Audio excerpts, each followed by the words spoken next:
here's the other thing, and this is what people have to think about is like, you're not producing a considerable amount of royalties for a while, but you still have to provide the support to get to royalty self-sufficiency.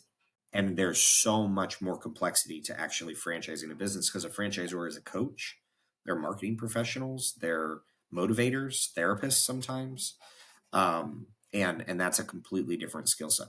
As a franchisor, you're going to burn cash on a monthly basis for a long time. And especially if you hire a franchise sales organization, now you've got nothing.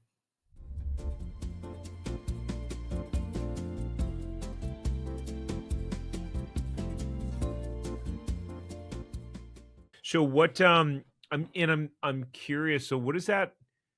Because this is becoming quite popular for entrepreneurs or entrepreneurial minded people to go out there, find a business that has been proven, has strong operators, and go, okay, cool, let's go franchise this thing and kind of allow people the opportunity to build this business too.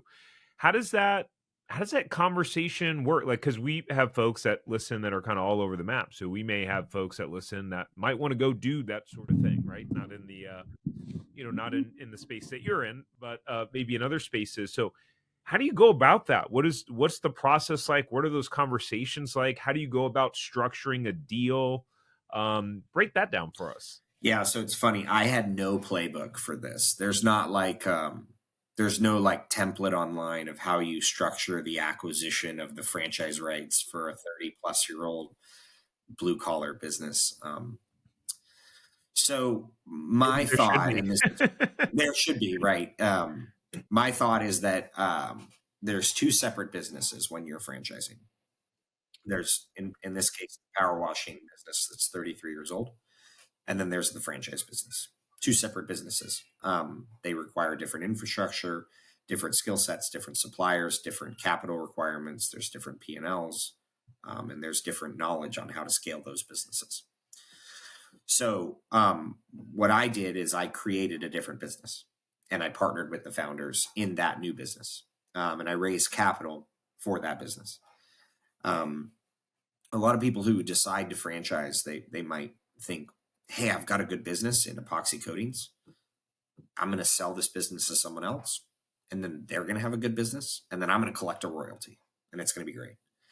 And there's so much more complexity to actually franchising a business because a franchisor is a coach. They're marketing professionals. They're motivators, therapists sometimes. And that's a completely different skill set. So what I always, a lot of emerging franchisors come and ask for my help. And the first thing I ask before anyone just says they want to franchise, like before they tell me and I give any advice, I ask, how much capital do you have to go towards franchising? You'd be shocked at how many times it's under $100,000. They're going to need over $1 million to properly franchise a business. Wow. Why is that? And where's that money go? So they're going to need to hire people who can open the locations, which you're going to need to pay someone over $100,000 to run ops. That's before you've even built marketing systems. That's before you've even sought out suppliers. That's before you've even, the legal and operations manual could be $100,000. And then you need to hire someone who can help generate leads for franchisees. That's got to be a higher level marketing person.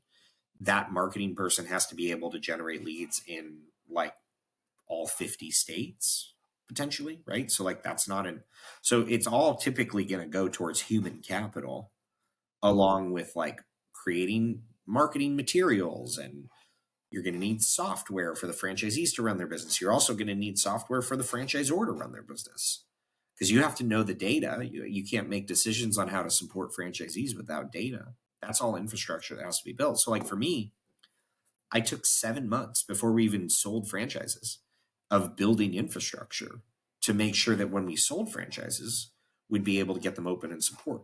And then even with my knowledge of like almost a decade of franchise experience, I didn't allow more than 2 to 3 people to go to a training because then we had to get our training systems down and make sure there was a knowledge transfer to the franchisees so they could be successful.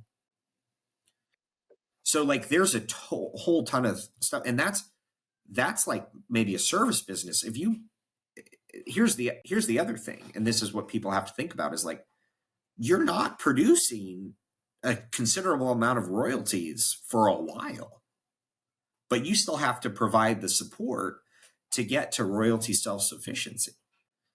So you're going to, as a franchisor, you're going to burn cash on a monthly basis for a long time.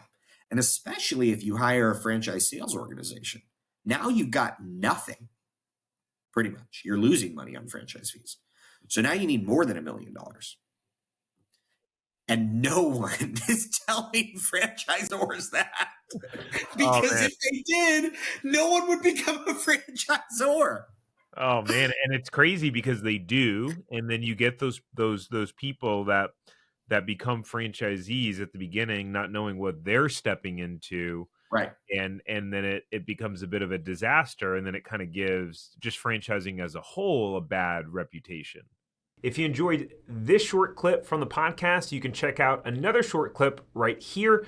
Or if you want to watch the full episode of this podcast, you can watch that here. And remember, knowledge is not power. It's applied knowledge that's power.